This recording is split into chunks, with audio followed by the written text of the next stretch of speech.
ॐ श्री साई सहस्रनामस्तोत्रम् ध्यानम्। ब्रह्मानन्दं परमसुखदं केवलं ज्ञानमूर्तिं द्वन्द्वातीतं गगनसदृशं तत्त्वमस्यादिलक्ष्यम् एकं नित्यं विमलमचलं सर्वधी साक्षिभूतं साईनाथं त्रिगुणरहितं सद्गुरुं तं नमामि। स्तोत्रम्। अखण्डसच्चिदानन्दश्चाखिलजीववत्सलः अखिलवस्तुविस्तारश्चाक्षराज्ञाभिवन्दितः अखिलचेतनाविष्टश्चाखिलवेदसम्प्रदः अखिलाण्डेशरूपोऽपि पिण्डे पिण्डे प्रतिष्ठितः अग्रणीरग्रभूमा च अगणितगुणस्तथा अघौघसन्निभर्ती च अचिन्त्यमहिमाचलः अच्युतश्च तथाजश्च अजातशत्रुरेव च अज्ञानतिमिरान्धानां चक्षुरुन्मीलनक्षमः आजन्मस्थितिनाशश्च अणिमादिविभूषितः अत्युन्नतधुनिज्वालामाग्नयैव निवर्तकः अत्युल्बणमहासर्पादपि भक्तसुरक्षिता अतितीव्रतपस्तप्तश्चातिनम्रस्वभावकः अन्नदानसदानिष्ठः अतिथिभुक्तशेषभुक् अदृश्यलोकसञ्चारी अदृष्टपूर्वदर्शिता अद्वैतवस्तुतत्त्वज्ञ अद्वैतानन्दवर्षकः अद्भुतानन्तशक्तिश्च अधिष्ठानो ह्यधोक्षजः अधर्मतरुच्छेता अधियज्ञः स एव च अधिभूतोऽधिदैवश्च तथाध्यक्ष इतीरितः अनघोऽनन्तनामा च अनन्तगुणभूषणः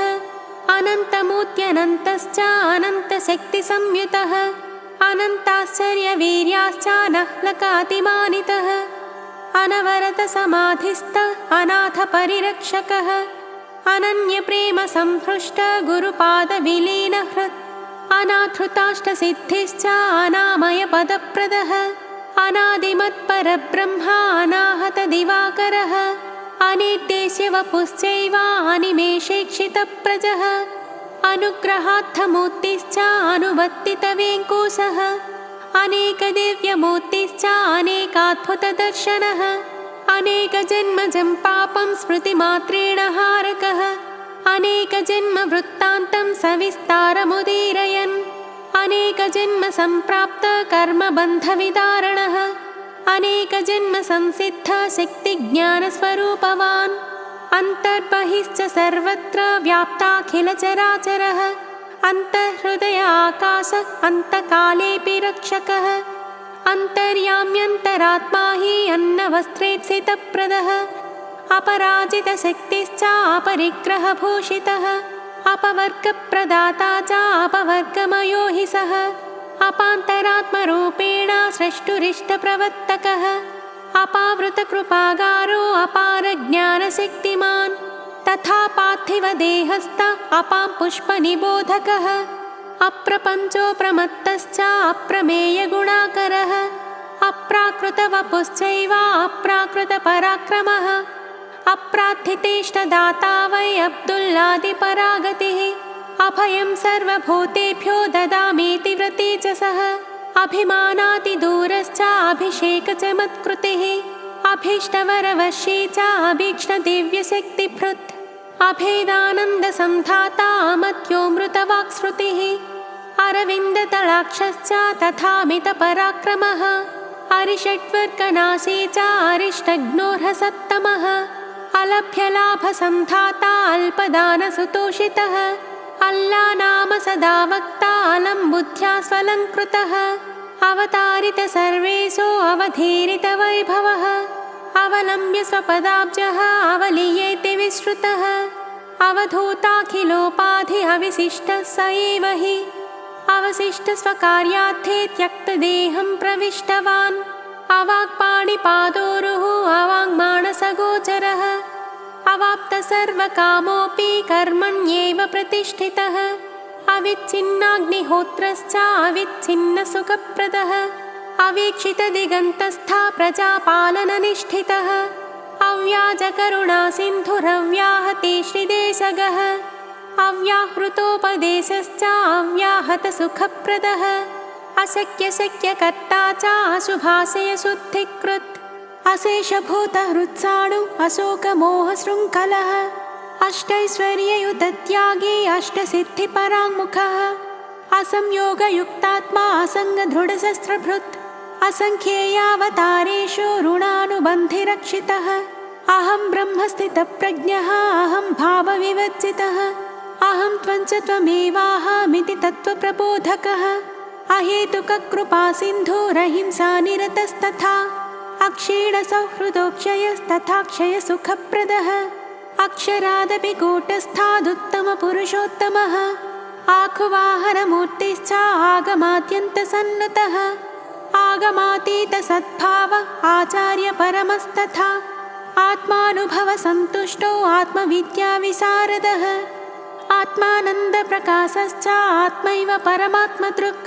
आत्मैकसर्वभूतात्मा आत्मा रामः स आत्मवान् आदित्यमध्यवर्ती च आदिमध्यान्तवर्जितः आनन्द परमानन्द तथानन्दप्रदो हि सः आनाकमातृताग्नश्च आनतावननिवृत्तिः आपदामपहत्ता च आपद्बान्धवः एव हि आफ्रिकागतवैद्याय परमानन्ददायकः आयुरारोग्यदाता च आत्तत्राणपरायणः आरोपणापवादैश्च मायायोगवियोगकृत् आविष्कृततिरोधत्ता बहुरूपविडम्बनः आर्द्रचिन्तेन भक्तानां सदानुग्रहवर्षकः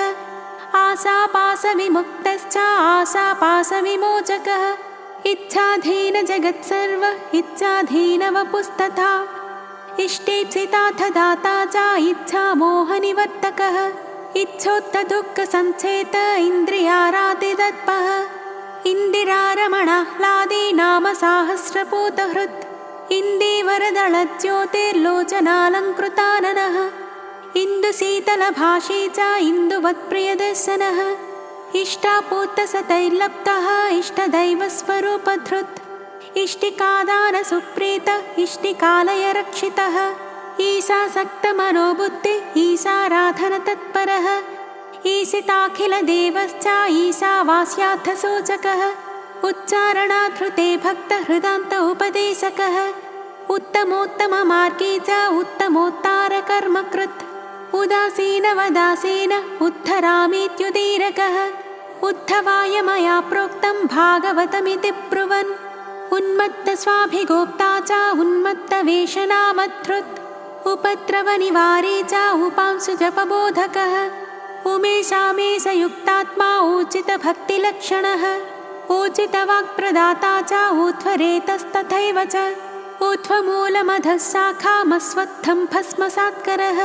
ऊर्ध्वगतिविधाता च ऊर्ध्वबद्धत्विकेतनः ऋजोरुतम्बरप्रज्ञरुणक्लिष्टधनप्रदः ऋणानुबद्धजन्तूनां ऋणमुख्यै फलप्रदः एकाकी चैकभक्तिश्च एकवाक्कायमानसः एकादश्यां स्वभक्तानां स्वतनोकृतनिष्कृतिः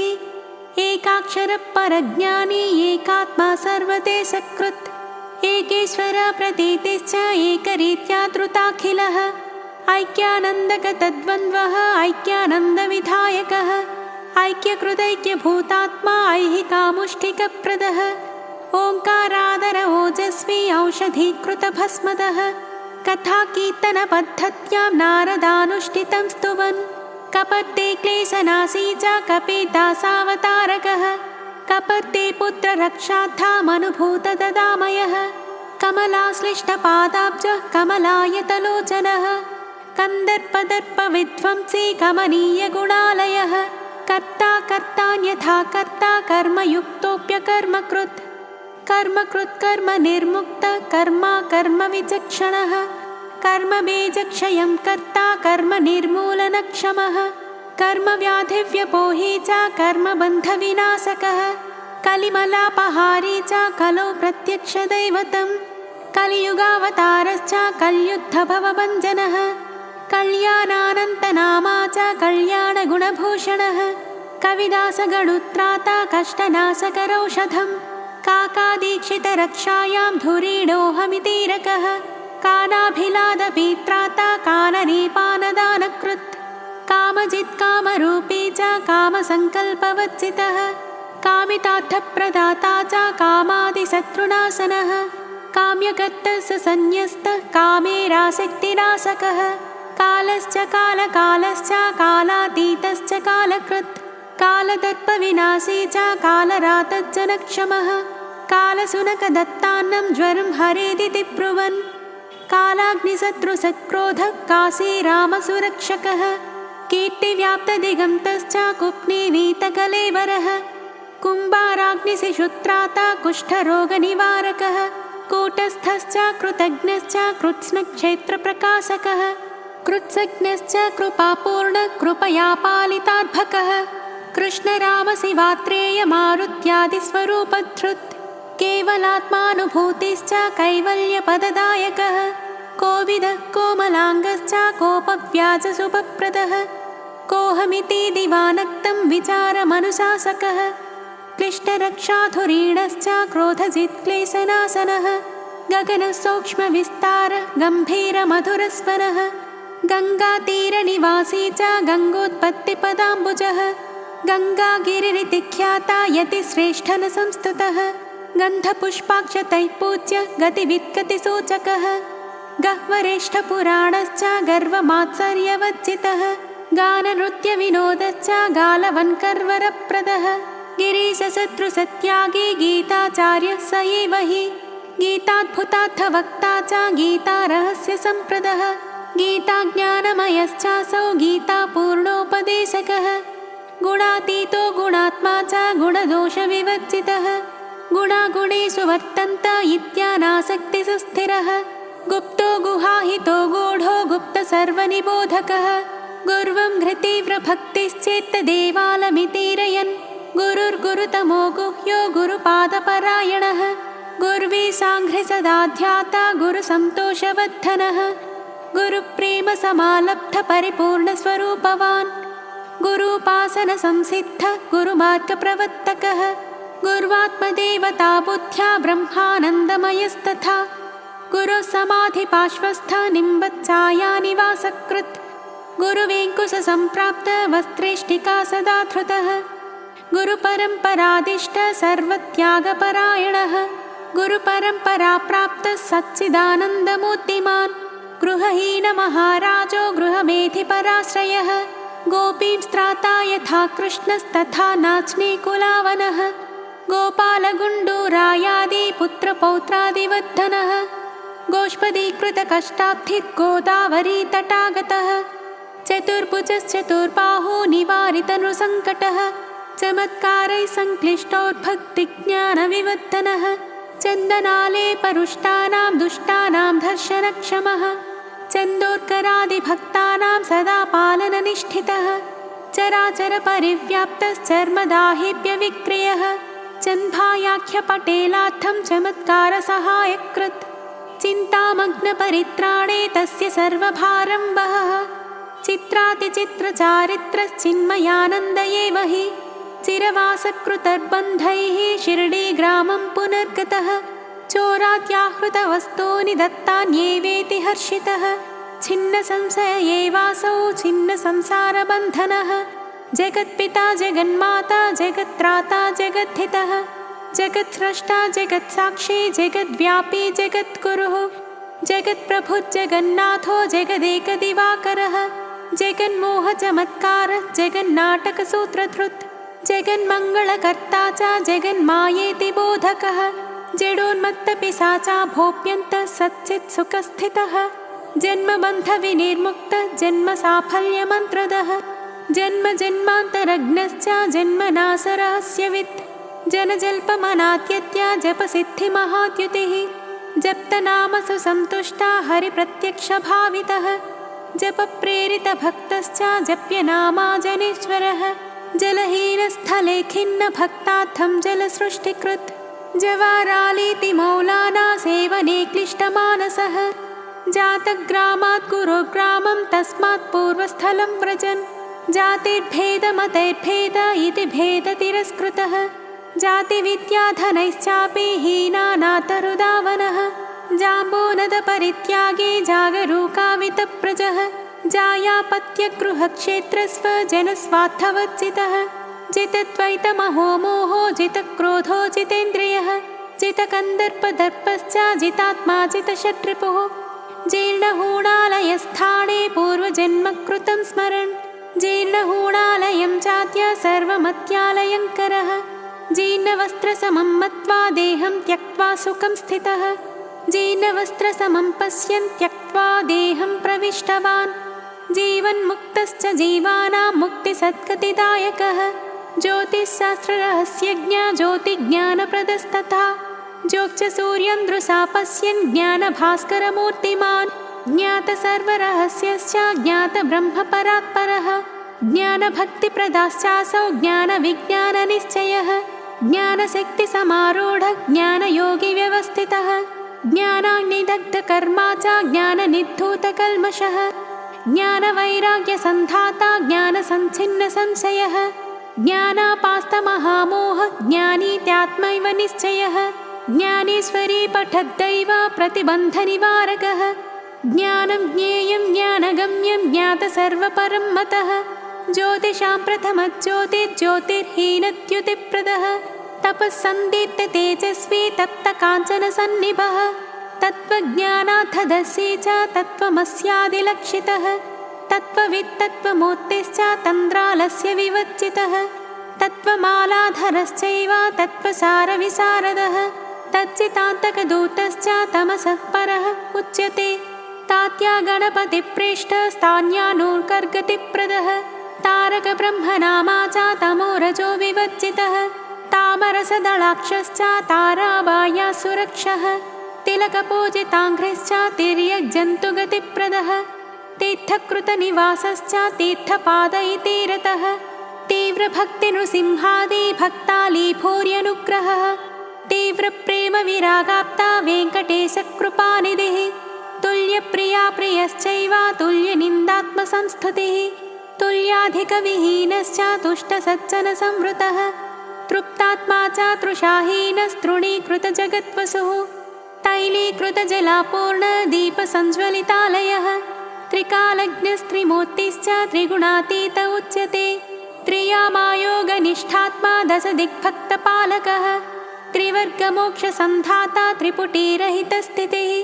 त्रिलोकस्वेच्छसंसारी त्रैलोक्यतिमिरापहः त्यक्तकर्मफलासङ्गस्त्यक्तभोगा सदा सुखी त्यक्तदेहात्मबुद्धिश्च त्यक्तसर्वपरिग्रहः त्यक्त्वा मायामयं सर्वं स्वे महिम्नं सदा स्थितः दण्डधृद्दण्डनार्हाणां दुष्टवृत्तेर्निवर्तकः दम्भदर्पातिदूरश्च दक्षिणामूर्तिरेव च दक्षिणादात्तकर्तृभ्यो दशधा प्रतिदायकः दक्षिणाप्रार्थनाद्वारा शुभकृत्तत्वबोधकः दयापरो दयासिन्धुस्तत्तात्रेयः स एव हि दरिद्रोऽयं दनीवेति भेदाचारविवर्जितः दहराकाशभानुश्च दग्धहस्तार्भकावनः दारिद्र्यदुःखभीतिज्ञो दामोदरवरप्रदः दानसौण्डस्तथा दान्तदानैश्चान्यान् वसं नयन् दानमार्गस्खलत्पादनानाचान्दुर्करावनः दिव्यज्ञानप्रदश्चासौ दिव्यमङ्गलविग्रहः दीनदयापरश्चासौ दीर्घतृप्तिनवत्सलः दुष्टानां दमने शक्तदुराधर्षतपोबलः दुर्भिक्षोऽप्यन्नदाता च दुरादृष्टविनाशकृत् दुःखशोकभयद्वेषमोहाद्याशुभनाशकः दुष्टनिग्रहशिष्टानुग्रहरूपमहाव्रतः दुष्टमूर्खजडादीनामप्रकाशस्वरूपवते दुष्टजन्तुपरित्राता दूरवर्तिसमस्तदृक् दृश्यं नश्यं न विश्वास्यमिति बुद्धिप्रबोधकः दृश्यं सर्वं हि चैतन्यमित्यानन्दप्रतिष्ठः देहे विगिलिताशश्च देहायात्रार्थमन्नबुक् देहो गेहस्ततो मान्तु निन्ये गुरुरितीरकः देहात्मबुद्धिहीनश्च देहमोहप्रभञ्जनः देहो देवालयस्तस्मिन् देवं पश्येत्युदीरयन् दैवी सम्पत्प्रपूर्णश्च देशोद्धारसहायकृत् द्वन्द्वमोहविनिर्मुक्तद्वन्द्वातीतविमत्सरः द्वारकामायिवासी च द्वेषद्रोहविवर्जितः द्वैताद्वैतविशिष्टादीन् काले स्थाने विबोधकः धनहीनान् धनाढ्यां च समदृष्ट्यैव रक्षकः धनदेन समत्यागी धरणीधरसन्निभः धर्मज्ञो धर्मसेतुश्च धर्मस्थापनसम्भवः धूमाले उपासनी पत्न्यो निर्वाणे सद्गतिप्रदः धूपखेडा पटेल चान्भाई नष्टा स्वस्थानसूचकः धूमयानात् पतत्पाथे वारपत्नी सुरक्षकः ध्यानावस्थितचेताश्च धृत्युत्साहसमन्वितः नतजनावनश्चासौ नरलोकमनोरमः नष्टदृष्टिप्रदाता च नरलोकविडम्बनः नागसर्पे मयूरे च समारूढषडाननः नानाचान्दोर्कमाहूया तत्सत्कत्यै कृतोद्यमः नानानिह्नोन्करस्यान्ते स्वाङ्घ्रिध्यानलयप्रदः नानादेशाभिधाकारो नानाविधिसमज्जितः नारायणमहाराजसंश्लाघितपदाम्बुजः नारायणपरश्चैव तथासौ नामवर्जितः निगृहीतेन्द्रियग्राम निगमागमगोचरः नित्यसर्वगतस्थाणुर्नित्यतृप्तो निराश्रयः नित्यान्नदानधर्मिष्ठो नित्यानन्दप्रवाहकः नित्यमङ्गलधामा च नित्याग्निहोत्रवर्धनः नित्यकर्मनियोक्ता च नित्यसत्त्वस्थितस्तथा निम्बपादपमूलस्थ निरन्तराग्निरक्षिता निस्पृहो निर्विकल्पश्च निरङ्कुशगतागतिः निर्जितकामनादोष निराशश्च निरञ्जनः निर्विकल्पसमाधिस्थो निरपेक्षश्च निर्गुणः निद्वन्द्वो नित्यसत्त्वस्थो निर्विकारश्च निश्चलः निरालम्बो निराकारो निवृत्तगुणदोषकः नूल्करविजयानन्द महिषां गतिदायकः नरसिंहगणोदास दत्तप्रचारसाधनः नैष्ठिकब्रह्मचर्यश्च नैष्कर्म्यपरिनिष्ठितः पण्डरी पाण्डुरङ्गाख्या पाटिल तात्याजी मातुलः पतितपावनश्चासौ पत्रिग्रामसमुद्भवः पदविसृष्टगङ्गाम्भः पदाम्बुजनतावनः परब्रह्मस्वरूपी च परमकरुणालयः परतत्त्वप्रदीपश्च परमार्थनिवेदकः परमानन्दनिस्यन्द परं ज्योतिः परात्परः परमेष्ठी परं धाम परमेश्वर एव सः परमसद्गुरुश्चासौ परमाचार्य उच्यते परधर्मभयाद्भक्तान् स्वे स्वे धर्मे नियोजकः परार्थैकान्तसम्भूतिः परमात्मा परागतिः पापतापौघसंहारी पामरव्याजपण्डितः पापाद्धासं समाकृष्य पुण्यमार्गप्रवर्तकः पिपीलिकासुखान्नदः पिशाचेष्वव्यवस्थितः पुत्रकामेष्ठियागादे हृते सन्तानवर्धनः पुनरुज्जीवितप्रेम पुनरावृत्तिनाशकः पुनः पुनरिहागम्य भक्तेभ्यः सद्गतिप्रदः पुण्डरीकायताक्षश्च पुण्यश्रवणकीर्तनः पुरन्दरादिभक्ताग्र्या परित्राणधुरन्धरः पुराणपुरुषश्चासौ पुरीशः पुरुषोत्तमः पूजापराङ्मुखः पूर्णवैराग्यशोभितः पूर्णानन्दस्वरूपी च तथा पूर्णकृपानिधिः पूर्णचन्द्रसमाह्लादी पूर्णकामश्च पूर्वजः प्रणतपालनोद्युक्त प्रणतातिहरस्तथा प्रत्यक्षदेवतामूर्तिः प्रत्यगात्मनिदर्शकः प्रपन्नपारिजातश्च प्रपन्नानां परागतिः प्रमाणातीतचिन्मूर्तिः प्रमादाभिधमृत्युजित् प्रसन्नवदनाश्चासौ प्रसादाभिमुखद्युतिः प्रशस्तवाक्प्रशान्तात्मा प्रियसत्यमुदाहरन् प्रेमदः प्रेमवश्यश्च प्रेममार्गैकसाधनः बहुरूपनिगूढात्मा बलदृप्ततमक्षमः बलातिदर्पभय्याजी महागर्वविभञ्जनः बुधसन्तोषदश्चैव बुधजनावनः बृहद्बन्धविमोक्ता च बृहद्भारवः क्षमः ब्रह्मकुलसमुद्भूता ब्रह्मचारिव्रतस्थितः ब्रह्मानन्दामृते मग्नः ब्रह्मानन्दस एव च ब्रह्मानन्दलसदृष्टि ब्रह्मवादी बृहच्छ्रवः ब्राह्मणस्त्रीविसृष्टोल्का तज्जितश्वाकृतिस्तथा ब्राह्मणानामसेदिस्थः ब्रह्मण्यो ब्रह्मवित्तमः भक्तदासगणुप्राणमानवृत्त्यादिरक्षकः भक्त्यान्तन्तहितैषी च भक्ताश्रितदयापरः भक्तार्थे धृतदेहश्च भक्ताते दग्धहस्तकः भक्तपरागतिश्चासौ भक्तवत्सल एव च भक्तमानसवासी च भक्तातिसुलभस्तथा भक्तभवाप्तिपोतश्च भगवान् भजतां सुहृत् भक्तसर्वस्वहारी च भक्तानुग्रहकातरः भक्तरास्न्यादि सर्वेषाम् अमोघाभयसम्प्रदः भक्तावनसमर्थश्च भक्तावनधुरन्धरः भक्तभावपराधीनः भक्तात्यन्तपरौषधम् भक्तावनप्रतिज्ञश्च भजतामिष्टकामधुक् भक्तहृत्पद्मवासी च भक्तिमार्गप्रदर्शकः भक्ताशयविहारी च भक्तसर्वमलापहः भक्तबोधैकनिष्ठश्च भक्तानां सद्गतिप्रदः भद्रमार्गप्रदर्शी च भद्रं भद्रमिति ब्रुवन्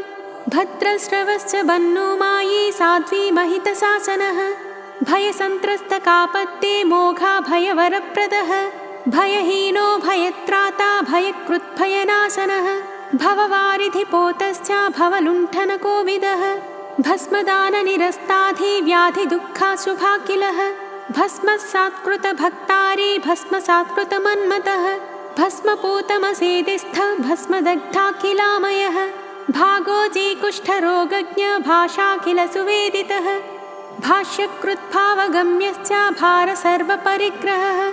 भागवतसहायश्च भावनाशून्यतः सुखी भागवतप्रधानश्च तथा भागवतोत्तमः भाटे द्वेषं समाकृष्य भक्तिं तस्मै प्रदत्तवान् भिल्लरूपेण दत्तां भिक्षान्नदानशेषभुक् भिक्षाधर्ममहाराजो भिक्षौघदत्तभोजनः भीमाजीक्षय पापज्ञस्तथा भीमबलान्वितः भीतानां भीतिनाशी च तथा भीषणभीषणः भीषाचालितसूर्याग्निमघवन्मृत्युमारुतः भुक्तिमुक्तिप्रदाता च भुजगात्रक्षितप्रजः भुजङ्गरूपमाविश्य सहस्रजनपूजितः भुक्ता भोजनदातॄणां दग्धप्रागुत्तराशुभः भोटिद्वारा गृहं बद्ध्वा कृतसर्वमतालयः भूभृत्समोपकारी च भूमासौ भूषयस्तथा भूतशरण्यभूतश्च भूतात्मा भूतभावनः भूतप्रेतपिशाचादीन् धर्ममार्गे नियोजयन् भृत्यस्य भृत्यसेवाकृद्भृत्यभारवहस्तथा भेकं दत्तवरं स्मृत्वा सर्पस्यादपि रक्षकः भोगैश्वर्येष्वसक्तात्मा भैषज्येभिषजाम्बरः मार्गरूपेण भक्तस्य रक्षणे तेन ताडितः मन्त्रघोषमसेदिस्तः मदाभिमानवच्चितः मधुपानमृषासक्तिं दिव्यशक्त्या व्यपोहकः मसीध्यां तुलसीपूजामग्निहोत्रं च शासकः महावाक्यसुधामग्नः महाभागवतस्तथा महानुभावतेजस्वी महायोगेश्वरश्च सः महाभयपरित्राता महात्मा च महाबलः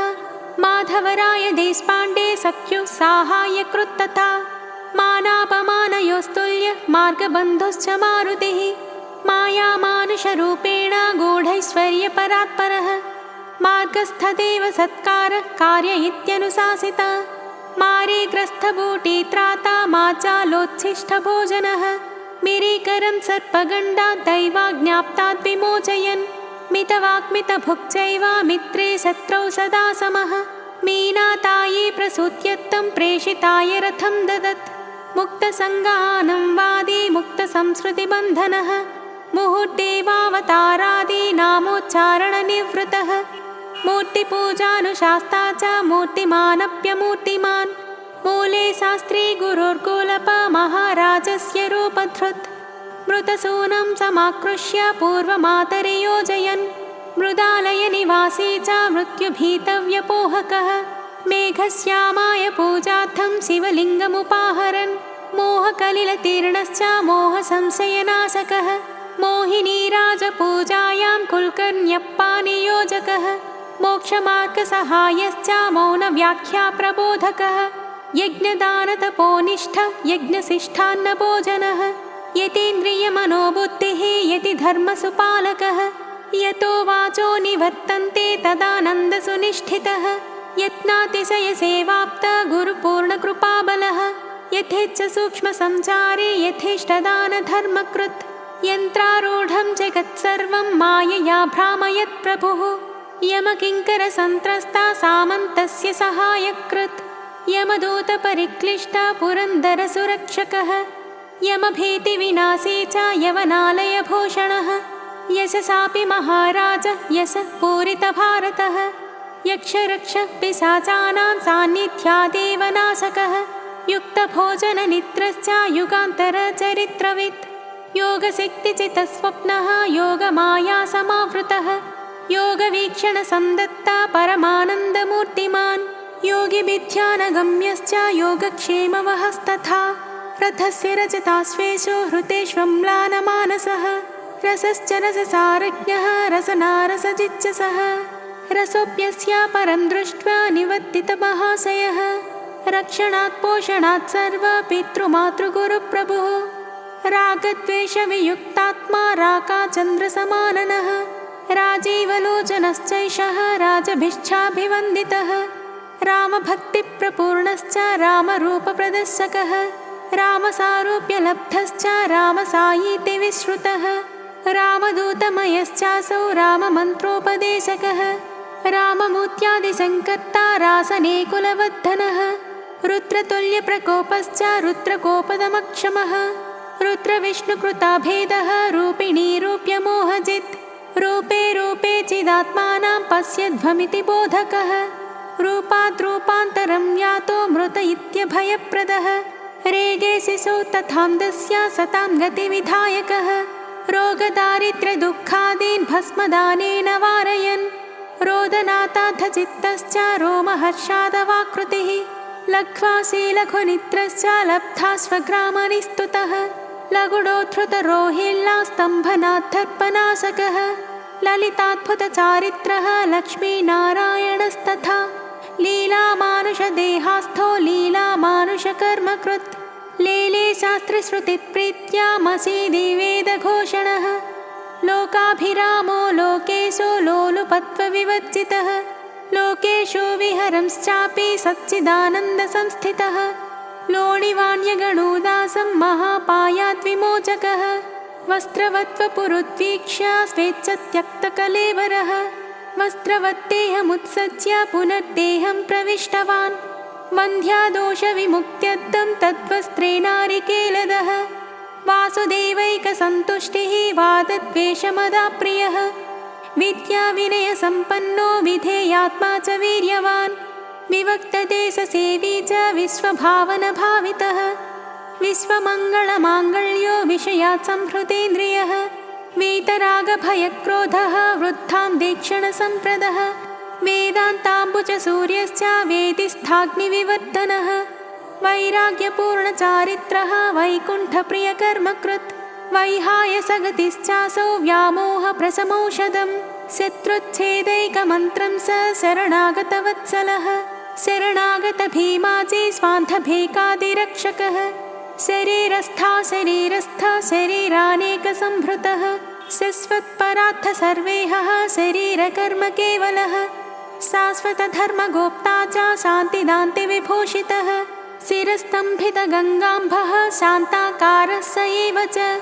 शिष्टधर्ममनुप्राप्य मौलानापादसेवितः शिवदः शिवरूपश्च शिवशक्तियुतस्तथा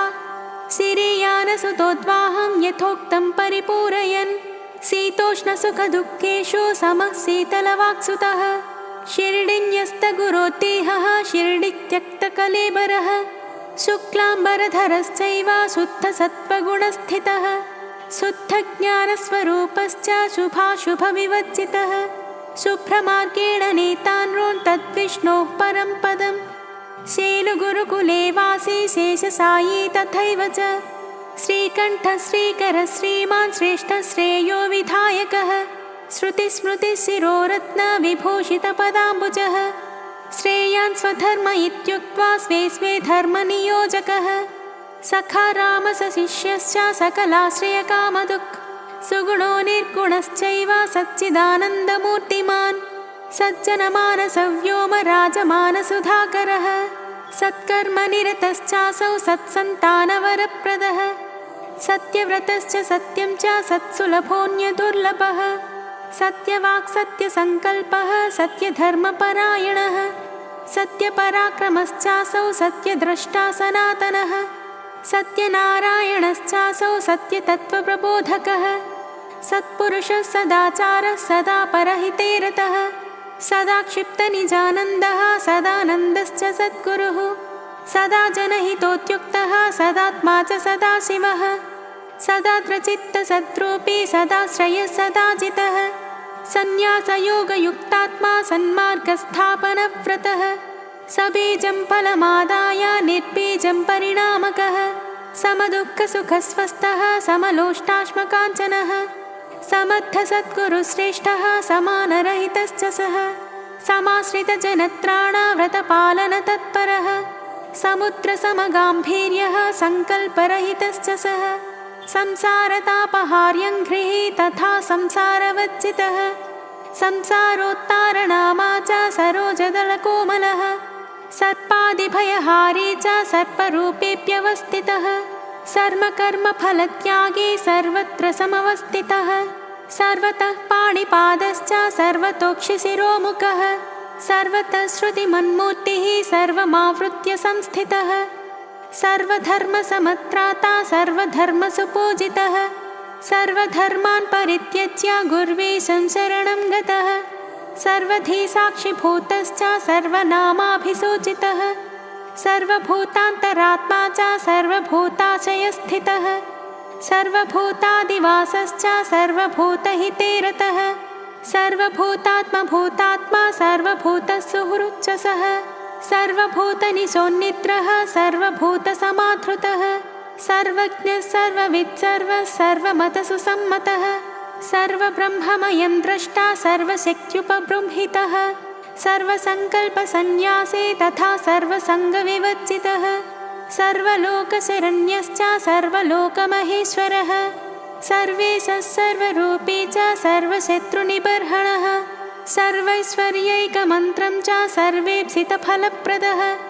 सर्वोपकारकारी च सर्वोपास्यपदाम्बुजः सहस्रशीर्षमूर्तिश्च सहस्राक्षः सहस्रपात् सहस्रनामसुश्लाघी सहस्रनामलक्षितः साकारोऽपि निराकारः साकारा च सुमानितः